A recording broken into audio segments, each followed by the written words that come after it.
It's for real, 5:03. Obviously, I am late. I need to be out of the door in less than 15 minutes. So get ready with me, do my makeup while I answer some of your juicy questions about work, what I do, how did I get here, and hopefully we'll make it work in time. Starting off with a question I get all the time: how did I become a radio announcer? So the story goes back all the way to 2016, 2017. So I finished SPM in 2016. So in December of 2016, my mom, if I'm not mistaken, she saw an ad in a newspaper from a radio station, and they were holding this competition, this contest to find their next digital star, content creator type of situation. I've always been obsessed with radio, and my mom knows this. I would come into the car and turn on the radio immediately. I would listen to it non-stop. I would even memorize ads. It was that crazy. So anyway, my mom told me to sign up for it, and I actually went for the auditions. I'm going to try to put pictures here and there if I can find them. But yes, I made it through the auditions. I got into top 10. I made it to the finals, but I did not win. Now, the thing is, though, they actually retained all the finalists to train to become weekend announcers. So that's how I got into the radio industry before I even got my SPM results. Yeah, this was fresh when I turned 18. When I went for the auditions, I was still 17. But this question ties into another question. People asking if Ili and I really are best friends outside of work. And the answer is yes. I met Ili at this radio competition in 2017. Fun fact, Ili won. Another fun fact, the person that came in number 2 is also a very, very close friend of mine. Her name is Dan. I was literally a bridesmaid for her wedding. That's how tight we are. You know how in people's lives there are canon events? I feel like this radio contest was a canon event that ended up unfolding so many different things and aspects in my life literally 7-8 years later. Now you see, this is the problem with me yapping. I'm yapping so much to the point where like my makeup is so slow and I need to remember that I need to get out of the door. The lash is done. Next question: how do I train myself to wake up at 4:30 a.m. and what time do I go to sleep? I'm gonna be so honest when I say this. My sleep schedule is so messed up. It's not even funny. Here's the problem: I am a night owl. I can stay up late so easily. Now that's a problem when you have to wake up at 4:30 a.m. for work. So in comparison to waking up early and going to sleep early, I think I struggle with going to sleep early. All days my concealer is finished. There's still some product in there, but it's okay. I will squeeze it at another time. So yeah, going to sleep early is actually the difficult part because sometimes I'm just not sleepy. It's as simple as that. And I do enjoy taking naps during the day because I come home so exhausted, so that doesn't help the situation, alright. But in terms of waking up really early, around 4:30 a.m., honestly, it's difficult. But once you get it through your head that this is a job and you're getting paid to do a job and your job just requires you to be up really early, you kind of just have to get it done. This is plain and simple adulthood, you know? And while it's difficult, you kind of just have to learn to count your blessings. Because think about it, when I go to work at 5:15 a.m., there's no traffic. It's literally straight to work, no cars around. I don't have to get angry on the road because I get some road rage sometimes, I'm not gonna lie. And when I come back, there's no traffic either. So I feel like, yes, it's difficult, but there are things that make it amazing, and I need to focus on the amazing things so I don't crash out from waking up that early every Monday to Friday. I will say though, I have kind of implemented a bedtime routine as of recently for me to stay disciplined, and it's been working out. So I try to get off all my devices by 8 p.m. I journal, I chill for a bit, I kind of wind down to get myself in the headspace of going to sleep.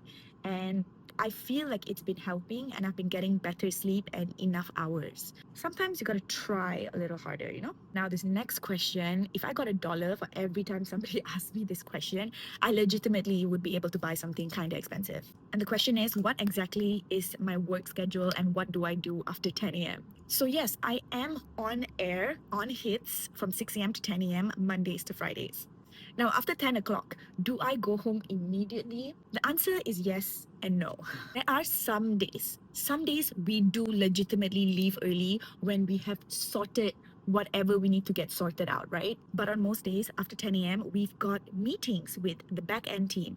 We do a lot of planning for the next day, maybe even the next week. We've got content shoots, we go out, we film, we interview people for guests that can't actually come into the studio live on the specific day because they have work or they've got scheduling issues. We brainstorm. On average, I would say our day ends at about 12 or 1 p.m. But when you're waking up at 4:30, that 12:30, 1 p.m. kind of feels like 3 p.m., 4 p.m., you know, when you're so exhausted. But work doesn't end there because apart from doing radio, I also do content creation, I work with brands and stuff like that. So that is all on the other side. So I always tell people I feel like I have two full-time jobs. That's really what it feels like because after radio, I come back and I still continue working. And most radio announcers are also content creators. So it's pretty much the same for the other announcers across the board. I really need to speed things through. I don't think I'm able to finish all the questions during my Get Ready With Me. Oh my God. I think there's too much blush on my nose. You know what? It'll work its way out. Also, real bold of me to be washing my hair in the morning before I go to work. It's gonna look so crusty before it looks nice. So like, yeah, doing YouTube content on TikTok, on Instagram, everything, that's all on my own time. But you know what? I'm not complaining. I'm always thankful for opportunities. And if there are more that make my schedule even busier, I'll take it. I'm gonna attempt to do a wing liner. It's definitely not even, but they are sisters, not twins. I'm gonna have to continue this later because I am running late and I definitely did not estimate my time properly. But before I go, I'm gonna answer one last question. What course did I take in university? Now for this story, we're gonna have to go back to 2017. Now throughout high school, I've always wanted to become a radio announcer. That's just something that I have dreamed of. But of course, my background, both my parents are teachers, so I feel like the courses that was pushed towards me were more of the traditional type, like accounting, law, and stuff like that. And nobody was really talking about mass comm, but I really wanted to become a radio announcer. So I told myself after SPM, I'm going to do mass communication to get into broadcasting to hopefully get into radio because that's what I wanted to do. Now, because of that contest that I did after my SPM, before I even got my SPM results, I somehow already got into the radio industry without having to go through the 4 years of pre-U and degree in mass communication. So I felt like it was a waste of time to be spending those years studying for something when I'm already in the industry and I've already got my foot in where I want my foot in. So 18-year-old me thought, don't waste time. Just go for your second option, which was law. That's why everyone is so surprised because they're like, oh my goodness, like, why are you in radio if you did law?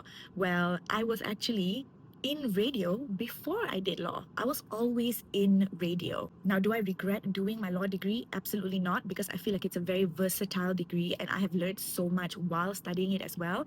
And yeah, it's kind of nice to just have it there, even though I don't use it, but to have it there just in case. Though I'm very confident that I will never use it. And for those asking, I'm only a law graduate. I did not do my CLP or my bar exam, so I'm not a lawyer. I am just a graduate. We're gonna have to continue this later because I need to get out of the door now. It's 5:20, so I am dead.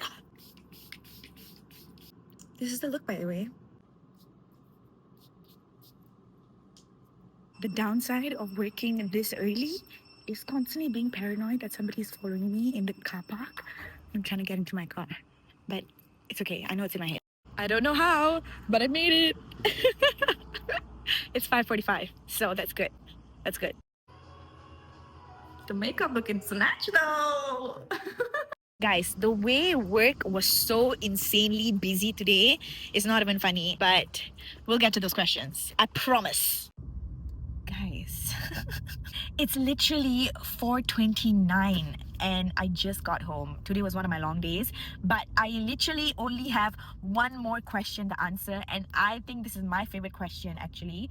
What are the qualifications you need to become a radio DJ? So this may sound odd, but education wise, I don't think you need a specific qualification or background. So obviously in radio, you're in the media industry, so a lot of you may assume that I need to do mass comm to get into it. right? Which is a good path to follow, by the way. I feel like when you do mass comm, you kind of learn about the industry as a whole. You come out with lots of knowledge, and there is absolutely nothing wrong with it. But to say that you need to do mass comm to become a radio announcer or get into the radio industry, I believe is an incorrect statement. Because I already told you my story. I started radio before I even completed my education, and I did law. Some of my colleagues, they did do mass comm. Some of them didn't even further their studies. If I'm not mistaken, my big boss did psychology in uni.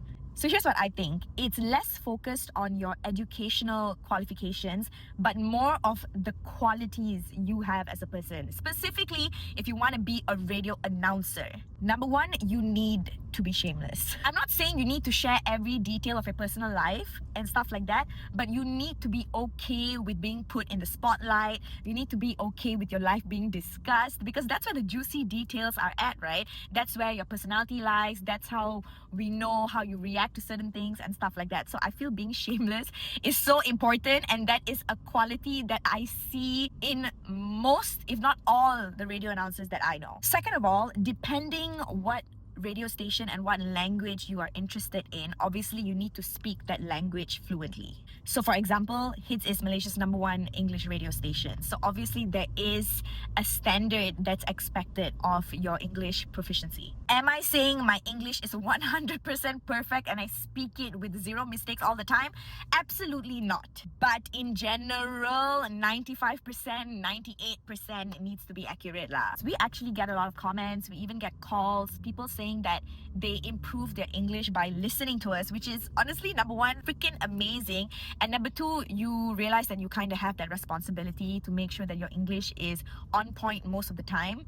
Because yeah, Malaysia's #1 English radio station. Now, something else that you 100% need nowadays to get into the radio industry, you need a social media presence. In this day and age, it's such a good way for radio stations to find new talent. So if you really are truly 100% passionate about radio and you kind of don't know where to put your foot at, where to start, I would say start with creating content, engaging content, shareable content on social media, just so that we see you and we're like, hey, this person's kind of funny. Like, oh, this person's got a good voice. Like, ooh, she looks like she's feisty. She always got something to say. Those are the things we look out for. Because remember, when it comes to radio, the only thing people can hear is your voice and the energy behind your voice and the personality behind your voice. So if you are a pretty face, great. But people can't really see you when they're listening to radio. So that energy, that quirkiness needs to come out in your voice. I feel like those were the main repeated questions that I get constantly. So I hope you got something from that. I hope I helped you out in any way possible. If you like this video, you can tell me in the comment section, because your girl needs some positive encouragement, because this is a new YouTube journey. I'm excited, and it means the world that you watch, like, and subscribe and share. Love you guys so much. Mwah!